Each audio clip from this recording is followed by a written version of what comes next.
एक समय की बात है, एक आदमी अपने बीवी और 2 छोटे बच्चों के साथ रहता था। वह इतना गरीब था कि अपनी बीवी और बच्चों की आर्थिक ज़रूरतों को भी वह पूरा करने में असमर्थ था। इसी गरीबी के कारण वह हमेशा आर्थिक उथल-पुथल में ही रहता था। इसी आर्थिक उथल-पुथल के कारण एक दिन उसने घर छोड़ने का निर्णय लिया और वह अगले दिन घर छोड़कर चला जाता है। रास्ते में उसे पता नहीं होता कि वह कहाँ जा रहा है। चलते-चलते वो एक जंगल में एक नदी किनारे पहुँचता है।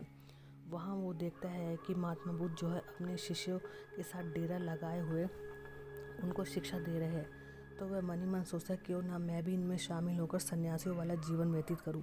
तो वह महात्मा बुद्ध के चरणों में जाकर गिरता है और महात्मा बुद्ध से कहता है कि मैं आपके शरण में हूँ, मुझे आप अपना शिष्य बना लीजिए। उस व्यक्ति का चेहरा देखते हुए मुस्कुराते हुए थोड़ी देर के बाद महात्मा बुद्ध कहते हैं, ठीक है, आज से तुम भी मेरे इन सब की तरह ही शिष्य हो। और वह उनके काफिले में शामिल हो जाता है। सुबह जब वो काफिला आगे की ओर बढ़ता है तो वो भी उसमें शामिल हो जाता है। काफ़ी दूर चलने के बाद वह लोग एक जंगल की तरफ पहुंचते हैं। तेज गर्मी और धूप के कारण वो थोड़ी देर विश्राम करना चाहते हैं। तो एक पेड़ के नीचे वो आराम करने के लिए रुक जाते हैं। महात्मा बुद्ध को तेज गर्मी के कारण काफ़ी प्यास लगती है। तो नए शिष्यों को वो कहते हैं, पास ही में एक सरोवर है, तुम वहाँ से जाकर जल ले आओ। आज्ञा पाकर जो शिष्य है वो जल लेने के लिए सरोवर की तरफ बढ़ता है।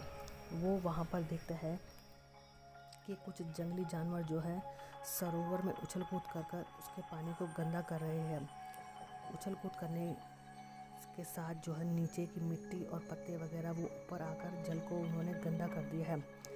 जब वह वहाँ पहुँचता है तो डर के मारे सारे जानवर चले तो जाते हैं, लेकिन जो पानी है वो बिल्कुल गंदा हो जाता है। इसलिए बिना जल लिए ही वो वापस चला जाता है और महात्मा बुद्ध से जाकर कहता है कि उस सरोवर का जल तो बहुत मटमैला और गंदा है।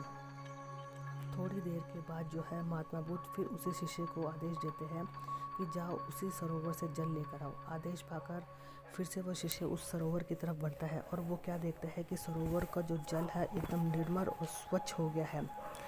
जल लेकर वो महात्मा बुद्ध के पास जाता है और कहता है कि इतनी जल्दी उस सरोवर का जल एकदम निर्मल और स्वच्छ कैसे हो गया है। तो महात्मा बुद्ध कहते हैं, थोड़ी देर के लिए जानवरों ने उस सरोवर के जल में उछल कूद की। जब वह शांत हो गए तो सरोवर का जल भी एकदम स्वच्छ और निर्मल हो गया है। इसी तरीके से मनुष्य का जीवन भी है। आर्थिक तंगी और समस्याओं से परेशान होकर कई बार वो गलत निर्णय ले लेता है।